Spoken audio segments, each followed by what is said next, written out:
నమస్తే, welcome to KK news. నేను శ్రీదేవి. ఏపీలో త్వరలో కీలక రాజకీయ పరిణామాలు చోటు చేసుకోబోతున్నాయా అనే సందేహాలు వ్యక్తమవుతున్నాయి. ముఖ్యంగా విపక్ష వైసీపీని కోలుకోలేని దెబ్బతీసే విధంగా డిప్యూటీ సీఎం పవన్ కళ్యాణ్ అడుగులు వేస్తారని ప్రచారం జరుగుతోంది. 10 నెలలుగా వైసీపీలోని కీలక నేతలను తన పార్టీలో చేర్చుకున్న డిప్యూటీ సీఎం పవన్ తాజాగా వైసీపీకి చెందిన మరో సీనియర్ నేతపై ఫోకస్ చేశారంటున్నారు. ఇటీవల కాలంలో తరచూ ఆ నేతతో తన సంబంధాలు బహిర్గతం చేస్తున్న జనసేనాని పవన్ వ్యూహం రాజకీయంగా ఆసక్తి రేపుతోంది. అసెంబ్లీ ఎన్నికల్లో ఓటమితో తీవ్ర ఇబ్బందులు ఎదుర్కొంటున్న వైసీపీకి జనసేనాని డిప్యూటీ సీఎం పవన్ కళ్యాణ్ మరో దెబ్బతీసే పరిస్థితులు కనిపిస్తున్నాయి. ఇప్పటికే వైసీపీకి చెందిన బాలినేని శ్రీనివాసరెడ్డి, సామినేని ఉదయభాను, జయమంగళం వెంకటరమణ, కిలారు రోషయ్య తదితరులు జనసేన గూటికి చేరారు.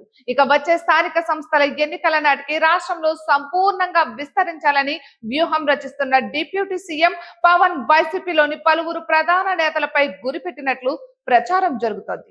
ఇక ఎన్నికలకు ముందు వైసీపీ నేతలను ఎవరిని చేర్చుకోనని చెప్పినా ఎన్నికల అనంతరం పునరాలోచనలో పడిన జనసేనాని కొందరి విషయంలో వెసులుబాటు కల్పించినట్లు చెబుతున్నారు.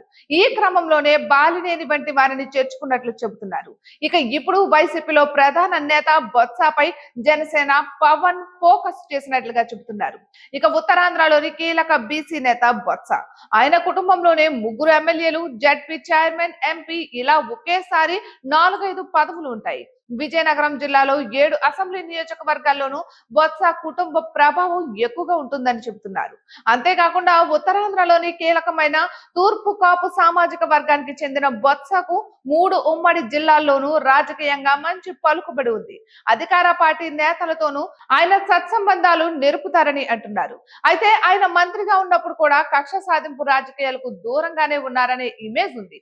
అందుకే కూటమి అధికారంలోకి వచ్చిన తర్వాత వైసీపీలో చాలా మంది నేతలపై కేసు నమోదవుతున్నా బొత్సను మాత్రం మినహాయించారంటున్నారు. ఇక దీంతో బొత్సపై డిప్యూటీ సీఎం పవన్ ఫోకస్ చేస్తున్నారంటున్నారు. ఇక ప్రస్తుతం వైసీపీ తరపున మండలిలో ప్రతిపక్ష నేతగా ఉన్న బొత్సను జనసేనలోకి ఆహ్వానించాలని జనసేనాని పవన్ ఆలోచన ఉందని ప్రచారం జరుగుతోంది.